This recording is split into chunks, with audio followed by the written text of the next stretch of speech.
ये हमारा सम्मानित मंच किनारे से शुरू करते हैं। देश की आज़ादी के बाद देश को आज़ाद और सशक्त बनाए रखने में बहुत महत्वपूर्ण भूमिका हमारे सभी फौजी भाई, उनका प्रतिनिधित्व कर रहे मंच पर अजय पांडे जी और हमारे तो इस कार्यक्रम के विशेष अतिथि जो हैं मोनू शुक्ला जी ने जब कमेटी की बैठक हुई उसमें तय हुआ कि इस बार हम लोग क्रांतिकारी परिवार से जुड़े कुछ विशेष लोगों को यहाँ बुलाएंगे ताकि लोगों हमारा समाज जान सके कि जिन लोगों ने अपनी भूमिका अदा की है देश को आजाद कराने, उनके परिवार का भी कुछ अनुभव लोगों के बीच में साझा हो सके। उस कड़ी में यहाँ पर हमारे बॉबी दुबे जी जो शहीद चंद्रशेखर आजाद जी के परिवार उनमें से हैं और मयूर कपूर जी, जयदेव कपूर जी के प्रपौत्र हैं। वो बहुत वैचारिक क्रांतिकारी थे शहीद जयदेव कपूर जी। उन्होंने अपने भी कुछ आप लोगों से वृत्तांत साझा किए, दोनों लोगों ने साझा किया। इसीलिए मैंने कहा कि जब ऐसे परिवारों के लोग आएंगे तो कुछ बताएंगे, तो आप लोग संस्मरण कुछ बताएंगे तो बहुत कुछ आप लोगों को, उन्होंने अपने दादी के कुछ संस्मरण आपके बीच में साझा किए। तो बहुत सी चीजों को उन्होंने कहा कि जब भगत सिंह जी जब फांसी हो रही थी आखिरी, उन्हें जूता और कुछ उनके अपने निजी चीजों को उन्होंने जयदेव कपूर जी को दिया था। आज भी उनके घर में वो हिफाजत से पड़ी हुई है प्रतीक के रूप में। और इस मंच पर उपस्थित हमारे अनुज ब्रजेश सिंह तुलसू जी, अच्छा लगा आज बोले हो, कम से कम आलोचना सुनने के लिए तैयार। ये बात अच्छी इसलिए लगी कि जो लोग भी समाज में नेतृत्व करने और जिम्मेदारी उठाने का जिनको मौका मिला है उनको तैयार रहना चाहिए अपनी आलोचना सुनने के लिए, और आलोचनाओं से सीख मिलती हमें। कबीरदास ने कहा था, निंदक न्यारे राखी आनंद कुटीर छवाए। तो अगर आपकी निंदा होती तो निंदा से अपने लिए कुछ सार्थक चीजें हमें निकालनी चाहिए। कि निंदा हमारे कुछ हम गलत कर रहे हैं तभी तो मेरी निंदा होगी, होनी भी चाहिए। ये हमें सुधारने की दिशा में ले जाती है, हमें खराब करने की दिशा में नहीं ले जाती। हमेशा आलोचना हमें सुधारवाद की तरफ लेकर जाती है। और अभी मोनू जी ने बदलाव की बात की, मैं बदलाव से ज्यादा सुधार पे विश्वास करता हूँ। अगर ये हमारा समाज सामने बैठे लोग, यहाँ बैठे लोग अगर सुधरेंगे नहीं तो बदलते जाएंगे तो सुधार कहां से आएगा? वही लोग बदलेंगे, वही व्यवस्थाएं जड़ हो जाएंगी, वैसे ही चलती रहेंगी। तो जरूरत आज सुधार की है। हम रिफॉर्म चाहते हैं, चेंजेस होंगे।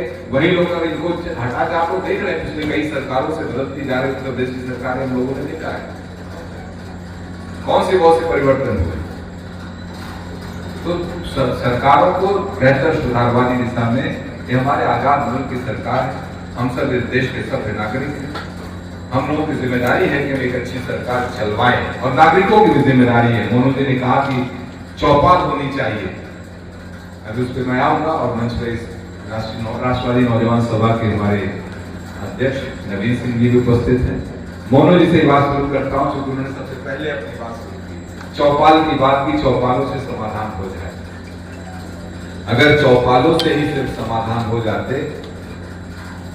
तो समाज, आज यहां बैठे मंच से लोग हम इसी समाज से निकल के यहां आए हैं।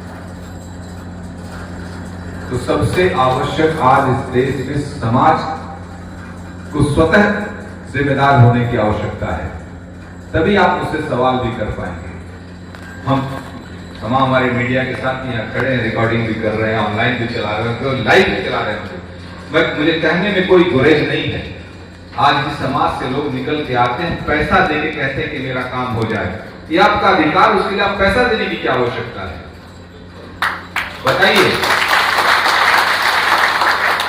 नौकरी के लिए पैसा देने के लिए आप लेके घूमते हैं, तमाम लोग ठगे जाते हैं, तमाम स्कैम रोज पकड़े जा रहे हैं।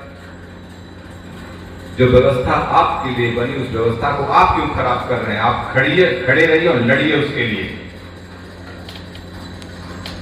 आज तो ई गवर्नेंस की बात कही जाती है, मोनू जी, इस मंच के माध्यम के आपके इस राष्ट्रवादी नौजवान सभा के मंच के माध्यम से प्रिंसू जी भी इस मंच पे हैं।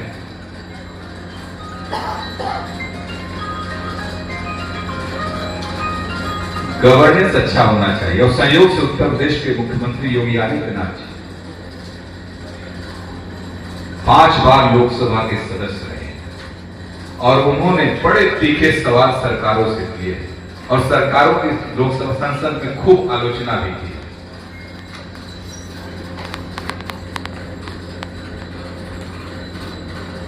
ये हमारा लोकतांत्रिक अधिकार है। हम सदन के अंदर, सभाओं के अंदर ट्रेजरी बेंच से सवाल करें अगर वो सही काम नहीं कर रही है तो। इसीलिए तो सभाएं और सदन बनी है। इसमें किसी को पर्सनलाइज होने की जरूरत नहीं। मोनू जी बार बार कह रहे थे जेल में डाल, कौन जेल में डाल देगा?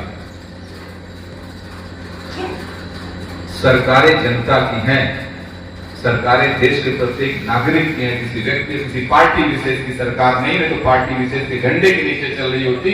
आज भारतीय जनता पार्टी के झंडे के नीचे सरकार चल रही, ताकि तिरंगे के नीचे चल रही होती। सरकार तिरंगे के नीचे चल रही तो उस तिरंगे के लिए इस देश का प्रत्येक नागरिक मरने के लिए तैयार है। इस भाव के साथ रहना चाहिए, सिक्योरिटी के भाव के साथ हमें नहीं रहना चाहिए।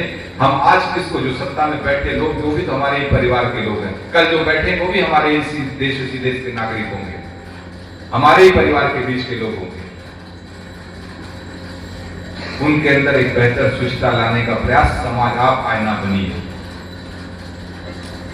आप लोग पहले आप क्यों सरकारों को चलाना पड़ रहा है योजनाएं?